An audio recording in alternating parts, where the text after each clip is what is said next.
Good day mga boss. So ito, second day na to ng pagpiprint natin ng mga union shirts. Kaya ito, umpisa na ulit natin sa pagtitimpla ng kape dahil alam niyo naman ako, hindi gumagana katawan ko pag walang kape. So dito, ipiprepare ko na ulit yung mga film na ipipress ko. Tapos bubuhayin na rin natin yung mga heat press natin para uminit na sila. Siyempre, i-ready na rin natin yung mga t-shirt natin para malagyan na natin ng film habang hinihintay natin yung heat press natin na uminit. Pag na-prepare na natin, make sure mga boss, yung heat press natin ay naka 140 Celsius kasi pag hindi siya 140 mga boss at pinrest natin tulad nyan 124, yung isa naman 127, kulang init nyan mga boss. So pag pinrest natin yan, hilaw yan. At ito na nga mga boss, 140 na. So pwede na natin siyang i-press ngayon. Isa, dalawa. Okay, hintayin natin 15 seconds lang mga boss. Pag nag 15 seconds na, pwede na natin iangat yan. Tanggalin natin yung teflon. Ay, kailangan pala lagi may teflon kasi baka ma-damage natin yung design pagka walang teflon. So, dito mga boss, kakapress ko, nakalimutan ko, nagtimplang ha pala ako ng kape. Eto, lumamig na. Nakalimutan ko. Pero hindi tayo syempre papayag. Initin natin yan kasi sayang. 'Di ba? Mahal din ang kape sa coffee mate mga boss. Saka yung effort mo na timplahin yan, nasayang lang. Hindi ako papayag. Buti na lang may microwave tayo. Nice. Kaya wala siyang ligtas sa atin ngayon. So ito mukhang okay na. Tumigil na yung microwave natin. Titikman natin siya ngayon kung talagang uminit ba siya. Mainit nga. Confirm. Tapos mga boss, napansin ko yung pusa ko tulog na tulog. Eto, parang trip ko siyang gisingin kasi hindi ako papayag na ako nagtatrabaho tapos siya tulog niya. Hindi, joke lang. Pero love ko yan. Wala lang, ginising ko lang siya. Ito na nga, balik tayo sa trabaho. Bagong t-shirt na to, V-neck na. Saka iba na rin yung kulay niya. Kung kanina, yellow gold, ito light yellow. Saka ibang batch na rin to mga boss. At ito yung design nila. Same lang, ang naiba lang dyan mga boss. Yung batch yan, nakalagay batch 78. Yung kanina kasi batch 82. So ito na, isukatin na uli natin siya sa mahiwagang panukat ko. So dito, na-prepare na ulit natin yung bagong design. Pipress na rin natin. Isa, dalawa. Hintay ulit tayo ng 50 seconds. Yan, pagka 15 seconds, angat ulit. Saka, check. Okay, diba? Check natin kung maganda ba yung pagkadikit niya. So, tingin ko maganda naman. O nga pala boss, laging may second press yan na 10 seconds para mas solid yung kapit niya sa t-shirt. So ito na. Review natin kung okay. Mukhang okay naman siya mga boss. So dito mga boss, napaupo ako kasi ang haba na pala ng oras ng pagtayo ko. Hindi ko napansin. Doon nangahala yung binti ko. Pero hindi naman tayo magpapakatagal umupo kasi baka tama din na tayo eh. Chill lang. So, ito, balik na ulit tayo sa work. Ito, kulay blue naman. So, nag-iba tayo ng t-shirt. Ibig sabihin, nag-iba din tayo ng batch. Nakita niyo mga boss? Batch 56. O sige mga boss, kung medyo matalas pa isip niyo, kung batch 56 yan, so ilang taon na ang magsusuot nito? Hindi nyo alam, no? Ako din eh. Basta ang alam ko, matatanda na yung magsusuot niyan kasi hindi ko na mabilang eh. Nahirapan ako mag-isip. So ito, pinrint na natin. Check natin ulit yung quality ng pagka-press natin. Okay din siya mga boss. Baka bumata sila pag nasuot nila yung pinrint ko. Yun lang siguro ang bag ko. Ito na yung mga pinrint ko mga boss. So pagpapabukas na ulit natin kasi ginabi na tayo. Kita tayo bukas.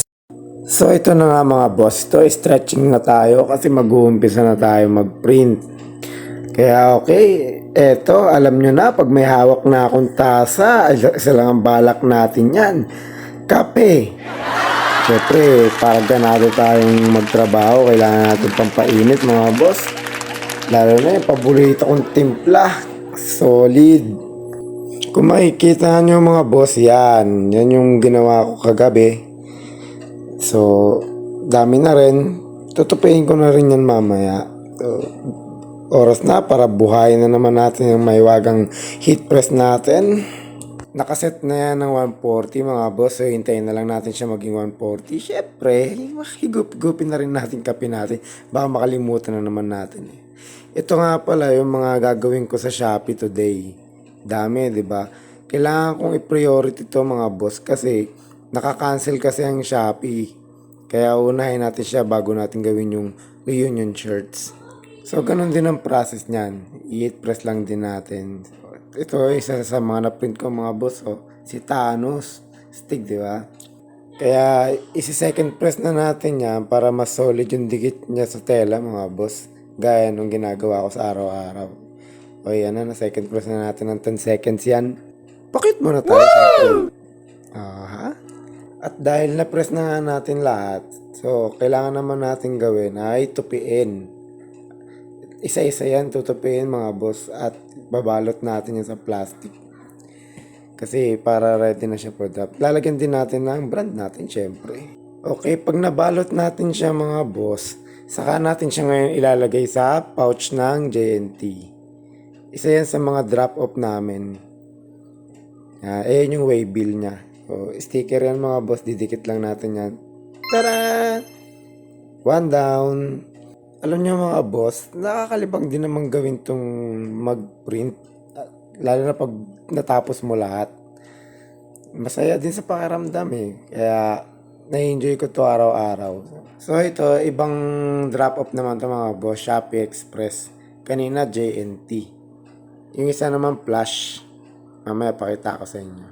Okay, ito glow in the dark naman to mga boss. Si Sukuna sa anime na Jujutsu Kaisen. Balot din natin siya mga boss. At lalagyan pala natin to ng note.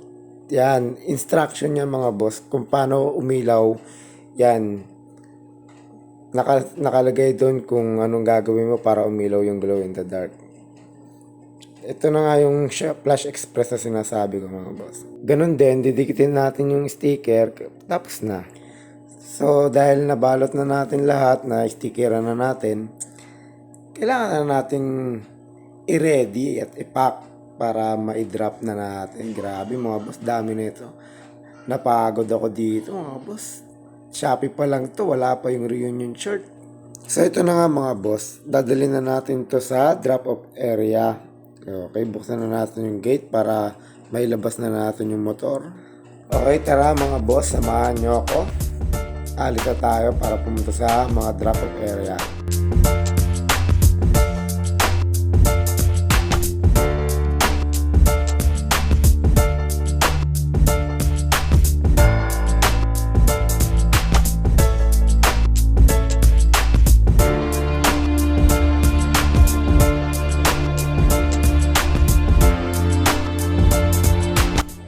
Okay, nandito na tayo sa first destination natin, JNT. Dito natin nagdadrop yung ibang t-shirt na binalot natin.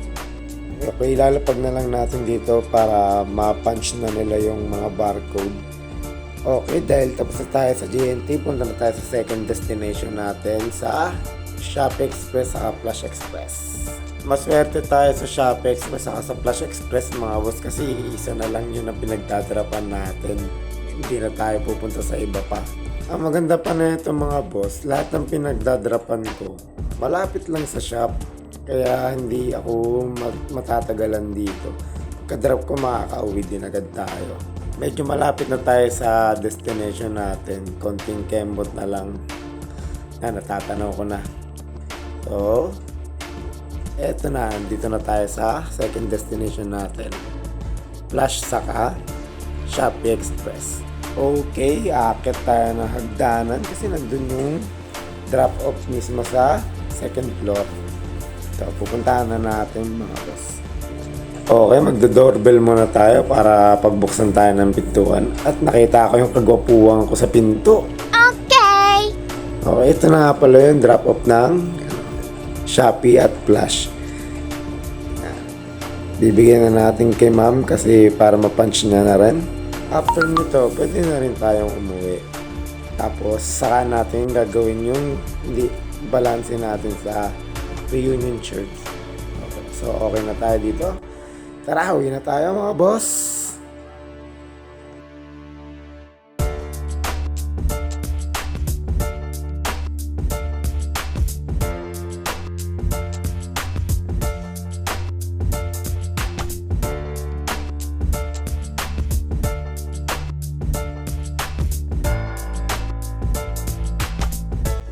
So ito, nandito na tayo sa bahay. Nandito na tayo sa gate. Nakauwi na tayo mga boss. Diba? Bilis lang natin. Malapit lang kasi mga drop-off area dito. Siyempre, papasok din natin yung motor natin mga boss. Kasi bawal yung iparada dyan sa kalsada. Tow zone area kasi ito. Baka matow yung motor natin. So nandito na nga tayo sa loob ng bahay.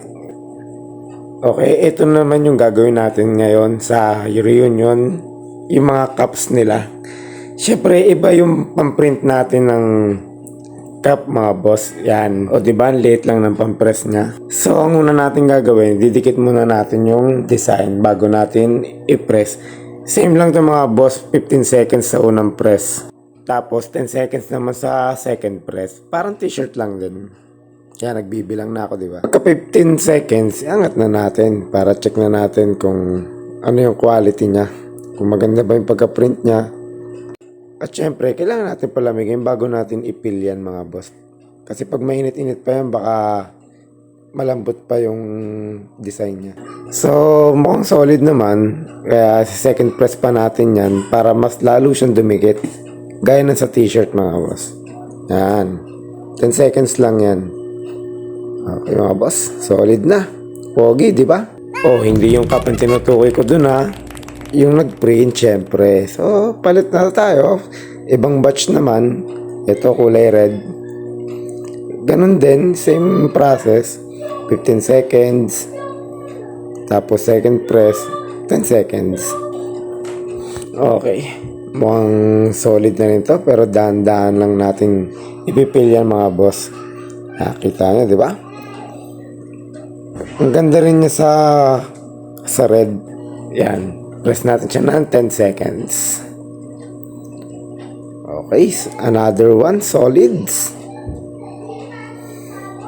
Okay, dito nangalay na naman ako mga boss. Kanina pa ako nakatayo. Hindi ko napansin yung oras. Pero natapos na natin to mga boss. Ito na yung mga nagawa natin. Dami, di ba? Grabe mga boss, 3 araw ko rin tinira ito mga boss. Dami kasi. Nakakapagod pero okay lang. So ito, pwede na natin balutin. Nabilang ko na rin ito mga boss. Salamat sa mga nagtiwala sa akin mag-print ng mga t-shirt ito.